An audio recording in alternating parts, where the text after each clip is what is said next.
శ్రీ వరాహ లక్ష్మీ నరసింహస్వామి వారి దేవస్థానంలో శ్రీ నరసింహ హోమం, శ్రీ వరాహ లక్ష్మీ నరసింహస్వామి వారి శాంతి కళ్యాణం జరుగుతున్నాయి. శ్రీ స్వామివారి ధర్మ ప్రచారంలో భాగంగా లక్ష్మీకాంత్ నాయక్ దాసుడు ధర్మశాల అభ్యర్థన మేరకు ఈ నెల 2న మొదలయ్యి 6వ తేదీ వరకు 5 రోజుల పాటు శ్రీ నరసింహ హోమం, శ్రీ వరాహ లక్ష్మీ నరసింహస్వామి వారి శాంతి కళ్యాణం ఉత్సవాలు జరగనున్నాయి.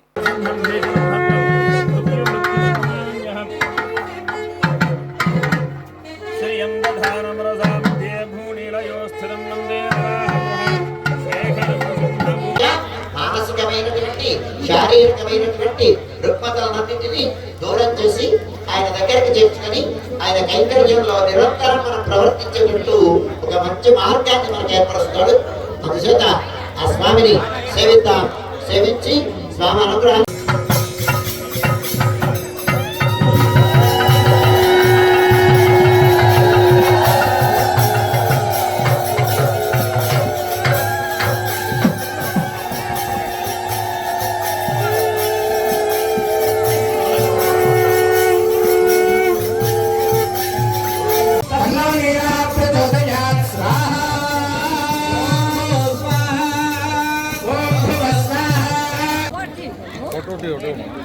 ఈరోజు పట్టపురంలో నివాసం ఉంటున్నటువంటి లక్ష్మీకాంత్ నాయక్ దాసుడు గారి పరివారాన్నందరినీ అనుగ్రహించడం కోసమని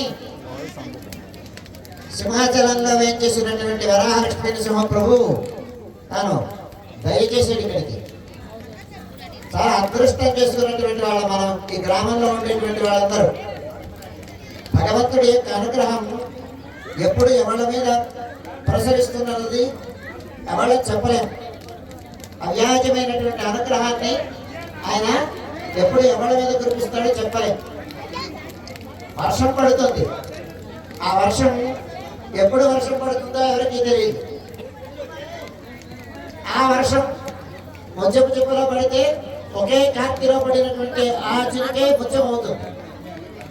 అలాగా భగవంతుడు అనేటువంటి వాడు భక్తులు ఎవరైతే ఎక్కడ ఉంటారో ఆ భక్తుల కోసమని తానే వాళ్ళ దగ్గరికి వస్తాడు. అంత గొప్పవాడు భగవంతుడు, సులభుడైనటువంటి వాడు.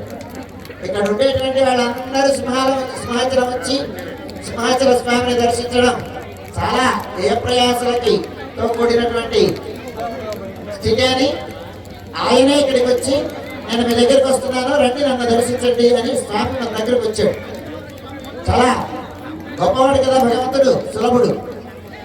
అలాంటి ప్రభువు నృసింహ ప్రభువు ప్రహ్లాదుడిని రక్షించడం కోసం వచ్చాడు. నృసింహ ప్రభువు సింహాచలానికి మనందరినీ ఇక్కడ ఈ గ్రామంలో ఉండేటువంటి వాళ్ళందరినీ ఆయన యొక్క అవ్యాజమైనటువంటి అనుగ్రహాన్ని ప్రసరించడం కోసం ఇక్కడికి వచ్చాడు.